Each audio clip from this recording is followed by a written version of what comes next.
Di suatu masa dulu, di mana jalanan-jalanan yang dijadikan special stage untuk ajang World Rally Championship pernah dilewati oleh mobil-mobil rally spektakuler. Mobil-mobil tersebut tidak aja bentuknya keren, tapi juga dengan performa yang dahsyat. Mobil-mobil rally itu menjadi dikdaya dipersenjatai mesin turbocharger, menyemburkan tenaga sampai 500 daya kuda. Memiliki power sangat besar, apalagi didukung sistem penggerak 4 roda, menjadikan mobil mampu meluncur sangat cepat di atas permukaan pasir gravel ataupun tanah. Tapi dengan power sekuat itu tanpa didukung driver dengan skill tinggi, bisa aja situasi akan berbalik menjadi berbahaya.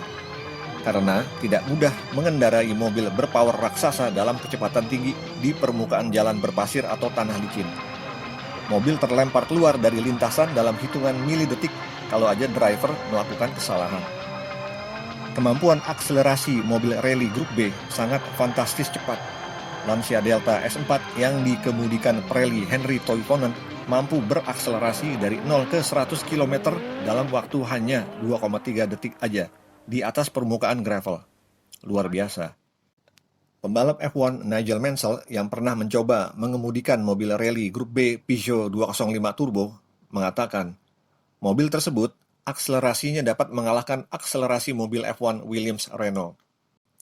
Mansell mengendarai mobil F1 Williams FW14B bermesin Renault RS4 67 derajat V10 silinder pada musim balapan 1992 yang mengantarnya jadi juara dunia. Mesin Renault RS4 waktu itu adalah yang paling terkuat di antara mesin-mesin yang dipakai tim F1 lain. Rumornya mencapai 80 horsepower. Mobil rally Grup B lahir dengan tujuan memperlihatkan kemampuan teknis pada puncak tertinggi oleh para produsen otomotif, yaitu menciptakan mobil super yang belum pernah dipersiapkan sebelumnya di ajang rally dunia. Pertama kali FISA menyelenggarakan rally Grup B pada tahun 1982. Peraturan membolehkan memakai bahan komposit pada bagian bodi dan chassis. Tidak ada batasan pada desain, hanya berat mobil harus sesuai ketentuan berdasarkan besarnya cc mesin. Berat minimum mobil bermesin 2000 sampai 2499 cc tidak boleh kurang dari 890 kg. Demikian juga dengan pemakaian ban berdasarkan ukuran lebar tapak ban. Mobil 2000 sampai 3000 cc, lebar maksimum tapak ban yang diperbolehkan ialah 22 inci atau sekitar 56 cm. Mesin menggunakan sistem induksi bertekanan, turbocharger. Dibolehkan memakai bus sebesar-besarnya dengan hitungan mesin turbo dikalikan 1,4 untuk menentukan kubikasi mesin. Mesin Audi Quattro 2145 cc menjadi 3003 cc. Pada tahun 1979, FISA sebagai badan pengatur atau otoritas kejuaraan rally membolehkan mobil penggerak 4 roda. Dan produsen mobil Audi adalah pihak yang sangat berkepentingan supaya peraturan tersebut lolos disahkan. Audi pada waktu itu mempunyai proyek mobil sedan 4-wheel drive yang direncanakan ikut kompetisi pada kejuaraan rally di mana mobil-mobil kontestan lain masih konsisten dengan penggerak roda belakang. Mobil penggerak 4 roda dianggap kurang efisien oleh manufaktur mobil lain karena bertambahnya perangkat transmisi dan as roda ke bagian depan membuat mobil jadi lebih berat. Mobil 4-wheel drive yang diandalkan oleh Audi ialah Quattro tipe hatchback bermesin inline 5 silinder SOHC 10 klep 2145 cc. Mobil Quattro ini hasil penelitian dan pengembangan dari mobil Volkswagen Iltis 4-wheel drive sebelumnya yang didesain untuk keperluan militer. Audi yakin dengan mobil Quattro 4-wheel drive akan mendominasi lintasan special stage World Rally Championship. Meskipun pada awal kemunculan Audi Quattro 4-wheel drive tahun 1981 di grup 4 membuat takjub, terutama pada special stage berpasir, gravel, dan tanah. Tapi pada lintasan kering aspal masih kalah cepat dibandingkan mobil-mobil rival berpenggerak roda belakang. Hal tersebut karena distribusi berat lebih banyak pada bagian depan, membuat mobil cenderung sering understeer melewati tikungan. Ditambah problem kurangnya daya tahan pada transmisi dan mesin mengalami overheat. Pada kejuaraan rally 1981, klasemen konstruktor, Audi menempati urutan kelima, tapi sukses podium 1 sebanyak 3 kali dari 12 seri. Tahun 1982 adalah dimulainya rally Grup B. Audi tidak banyak melakukan penyempurnaan, dan berhasil menyabet peringkat pertama klasemen juara dunia konstruktor dan urutan kedua dan tiga untuk titel juara dunia driver di bawah Pirelli legendaris Walter Röhrl.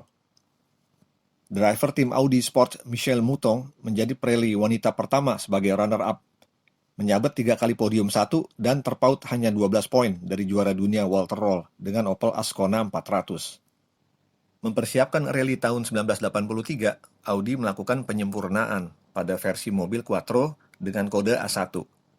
Blok mesin dan silinder head full aluminium, menyumbang pada bagian depan mobil jadi lebih ringan 20 kg. Tapi berat Audi Quattro A1 sesuai regulasi grup B tidak boleh kurang dari 1.100 kg. Hal itu membawa dampak negatif pada faktor handling, karena mobil terlalu berat. Beberapa bulan kemudian, Audi Sport melakukan homologasi lagi dengan kode A2, yaitu pengurangan engine displacement dari 2145 cc menjadi 2135 cc. Otomatis Quattro A2 masuk pada regulasi mesin 2000 cc sampai 2999 cc, di mana membolehkan berat minimum kendaraan menjadi 960 kg. Ada pengurangan yang sangat signifikan, sekitar 140 kg.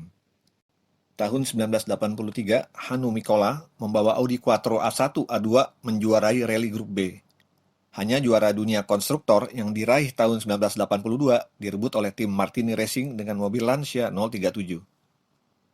Meskipun Lancia 037 berpenggerak roda belakang, rancangan distribusi berat yang presisi, yaitu posisi mesin berada di bagian tengah, membuat mobil lebih gesit dan stabil.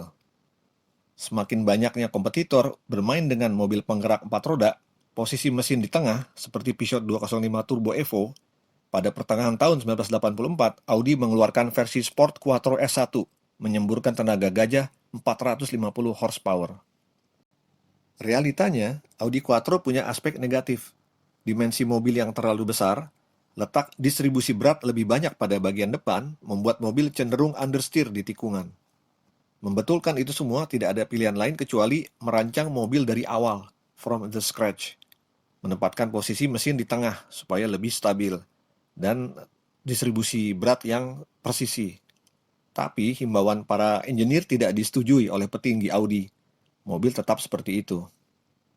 Dengan tujuan membetulkan problem understeer, para engineer mengambil cara memotong wheelbase diperpendek sebanyak 32 cm. Efeknya, stabilitas pada bagian belakang mobil menjadi berkurang, bersamaan mempercepat manuver berbelok memasuki tikungan. Hanya itu akan berjalan sesuai rencana kalau driver mempush mobil lebih keras memasuki tikungan, membuat mobil drifting. Pada kenyataannya, gejala understeer tetap muncul di tikungan kecepatan rendah.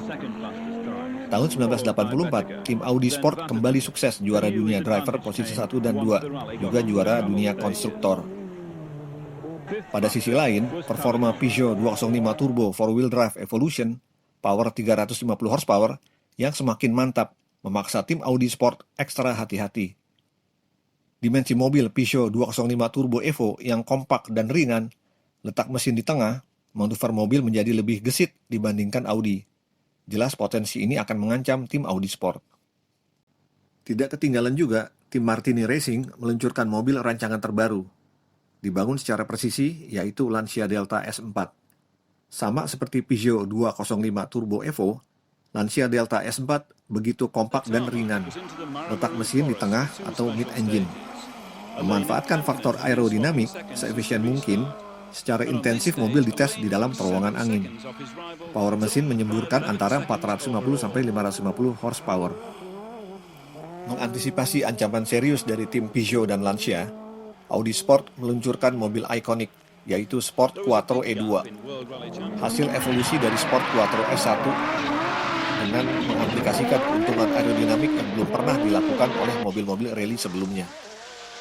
Konstruksi spoiler depan dan sayap belakang yang begitu masif bukan sekedar pemanis estetika aja, tapi memberi tekanan ke bawah atau downforce ke mobil sebesar 500 kg pada kecepatan tinggi. Tidak berhenti di situ, untuk mencapai distribusi berat yang lebih baik, engineer merelokasi komponen mesin seperti oil cooler, transmission cooler, engine coolant radiator, dan lain-lain ke bagian belakang mobil. Mesin jadi bertambah dikdaya, menyemburkan hampir 600 horsepower. Sayangnya, penyempurnaan mayoritas tersebut tidak mampu memblok dominasi mobil Peugeot 205 Turbo Evo 2 yang menyemburkan 550 horsepower, dikendarai oleh Pirelli Timo Salonen dan Ari Vatanen. Juara dunia Rally Grup B tahun 1985 menjadi milik tim Peugeot Talbot Sport. Tahun 1986, eksistensi tim Audi Sport makin merosot, berhadapan dengan kedikdayaan Peugeot 205 Turbo Evo 2, ditambah performa mobil Lancia Delta S4 yang semakin mantap. Kejadian tragis menimpa Pirelli Henri Toivonen dan navigatornya pada seri Rally Tour de Corse tahun 1986, juga kecelakaan fatal lain sampai merenggut nyawa penonton, maka grup B dihentikan oleh FIA. Ironis memang, era mobil rally super hanya berumur pendek, meninggalkan kenangan baik dan buruk. Mobil-mobil grup B seperti Audi Quattro Sport Evo 2, Peugeot 205 Turbo Evo 2, Lancia Delta S4, Ford RS200, MG Metro V64 membuat para penggemar rally dunia takjub.